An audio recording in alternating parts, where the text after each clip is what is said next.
used as my masters see fit. All I ever wanted was to liberate my homeland, and I ate dirt to make it happen. But what have I achieved after all these years in servitude?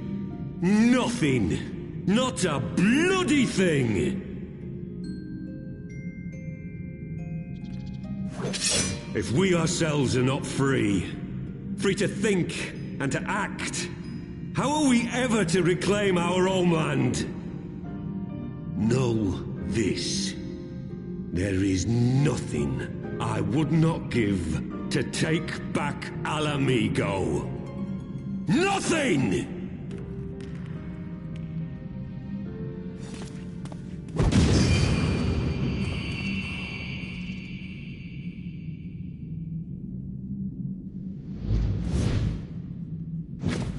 You'll not get away!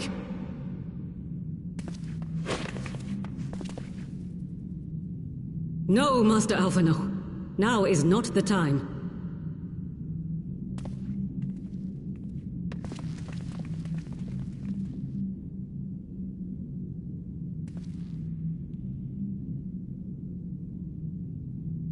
I'm but a cripple and a fool. And still you came for me. I'm in your debt. We are all of us fools of fate, General. But even fools have a part to play.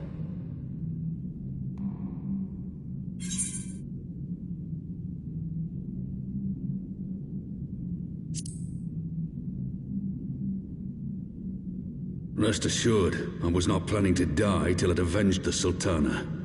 Still, your words are welcome, lad.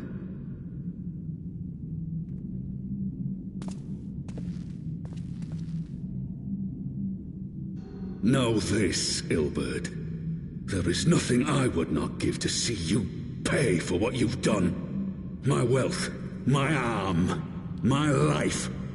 Nothing. General, are you aware that Lord Lolorito has yet to announce the Sultana's death to the public? What? No. No, I was not aware of that, nor of anything else outside my cell.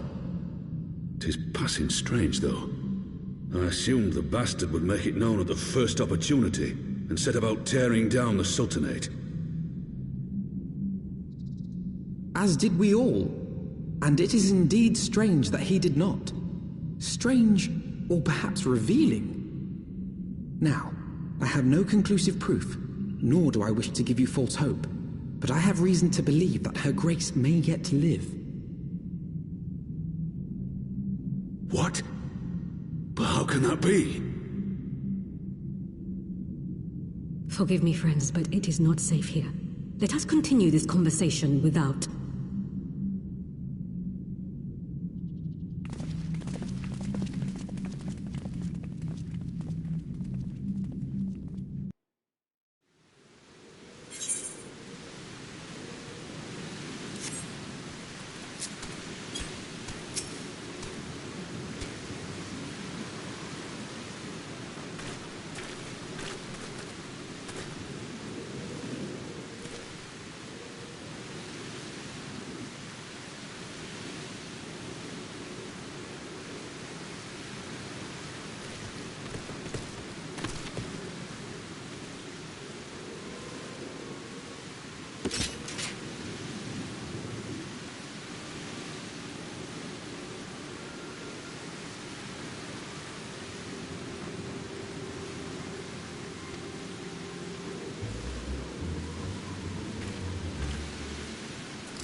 My dearest friends, praise be unto the 12 for delivering you from the clutches of treachery. Father! Pippin! My son! And Master Papashan besides! Forgive me, Father. I should have been at Her Grace's side. Save your tears. The Sultana yet lives. You! It was I who arranged this gathering.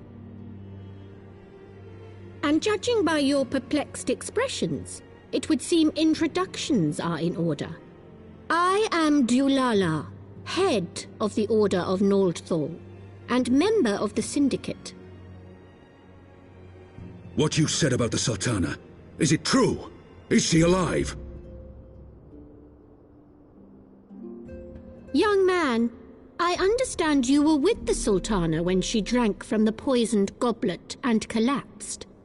Would I be correct in assuming that you did not personally verify Her Grace's vital signs? Why ask when 'tis plain you know the answer? Calm yourself, General, and let me finish. The truth is not as you imagine it. You are all victims of a most ingenious ruse. A ruse conceived to eliminate the threat posed by Teleji Adeleji.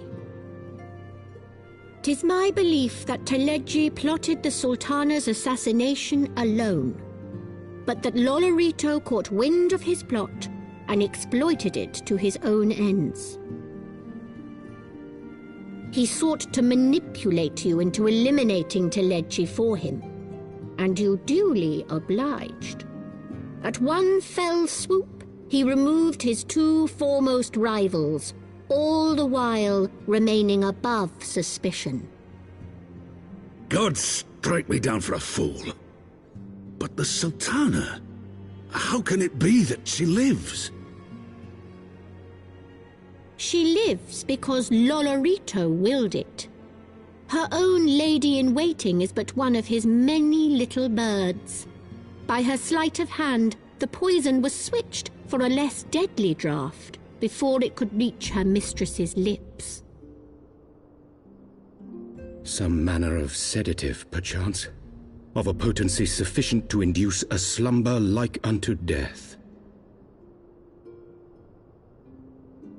Were I to guess, I would say Her Grace is being held somewhere, dreaming dreams of a brighter Uldar, even as we speak. Oh, Nanamo. I will never forgive Lolorito for his part in this.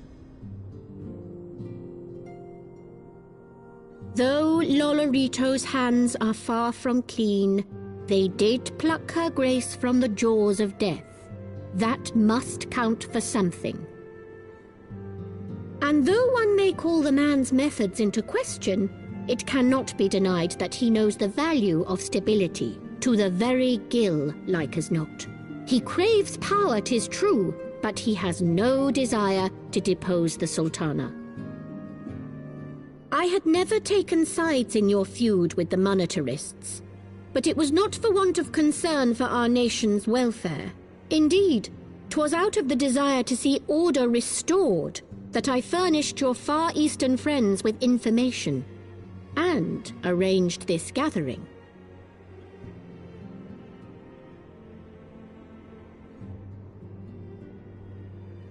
I hope you are ready to work, General, for there is much work to be done. Our first priority must be to bring matters back into balance. Lest you forget Her Grace's words, the true wealth of Uldar lies in the health, happiness, and hopes of her people. As for the more worldly kind of wealth, I am content to let Lolorito help himself to whatever Teleji Adeleji left behind. You, meanwhile, must do that which you alone can do. Rescue Her Grace and take your place at her side once more, for her sake and that of our nation.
Ishgard cannot well endure another assault.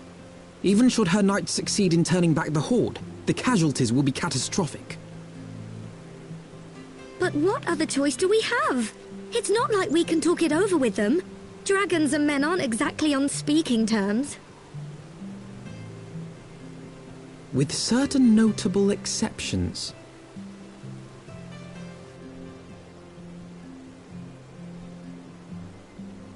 You don't mean Iceheart? When last you spoke with her, she lamented her crimes, did she not? Then there remains a sliver of hope. If we can persuade Iceheart to act as our intermediary, we may yet be able to convince Nidhogg to abandon his bloody course. If there is to be a meeting, I would accompany you. Estinian. Even with your intermediary, Nidhogg's blood rage may render him deaf to reason. However, the mere attempt may afford our forces precious time to prepare. Of course, you might also consider a more direct approach to ending this conflict. With the power of the Eye at my disposal, and the vaunted strength of the Warrior of Light, we could conceivably slay the beast outright. If we are to risk a face-to-face meeting with the Dread Worm, I for one would feel safer in the company of the Azure Dragoon. However, I should only turn to your lance if my words failed to find their mark. Is that clear? Perfectly. I shall assume that Iceheart enjoys similar diplomatic protection until instructed otherwise. A word of advice. Think carefully before divulging the particulars of this plan to Sir Emeric. 'Twould not do to have the Lord Commander accused of consorting with heretics. Indeed. I thank you for your counsel, Estinian. We shall be honored to have you with us. I am glad to be of service.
I want the defenses of the outer ward rechecked. See to it that the ballistas are in good repair and supplied with enough ammunition for a prolonged siege.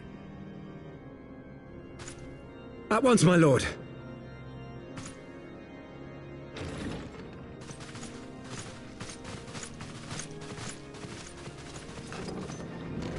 Ah, 'twould seem I have visitors, and unlike those massing beyond our walls, these ones are welcome. Pray forgive us for interrupting you in the midst of your preparations, Sir Emmerich, but our suit concerns the impending assault. To speak plain, we believe there is a chance the invasion might be halted before it even begins.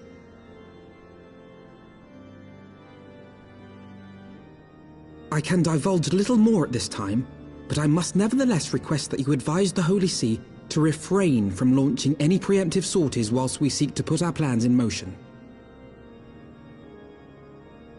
I will gladly lend my support to any endeavor that could spare the blood of my countrymen, but I would know more of the cause you would have me champion. Will you not share aught of this mysterious undertaking? Know that I have offered my lance to aid in this endeavor. I cannot claim that its success is assured, but our actions should serve to delay Nidhogg's advance at the very least. Which is more than can be said for the ill-conceived counterattack advocated by the sea's more vocal crusaders. They offer glorious death, but little hope of victory. Aye, their proposal does not inspire confidence. Our resources should rightly be spent shoring up the city's defenses. The Azure Dragoon and the Warrior of Light sallying forth together to face the dread worm Nidhogg.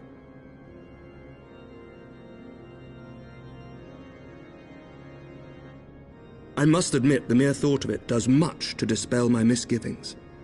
Go then, carry out your plan. I shall do what I can for you within the Holy See.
Such commotion. Yes, Your Eminence. The bells of the Observatorium warn of our enemy's approach. So, the dragons are coming. Let them come, in their hundreds and their thousands.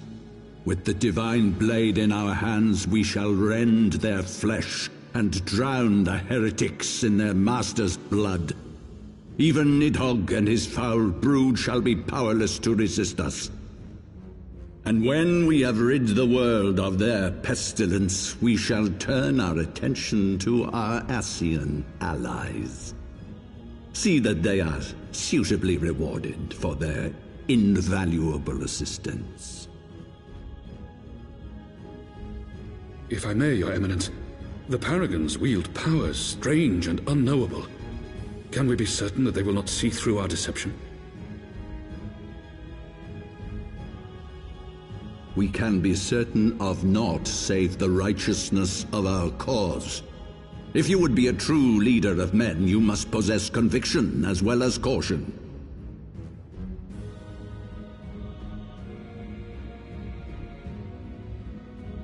We seek to excise the root of an evil that has blighted us for 1,000 years. The risk is worth the reward. And what of Estinian and this Warrior of Light? They have plans of their own. Leave them to their purpose. We must each play the role we have been given. You and your chosen brothers most of all.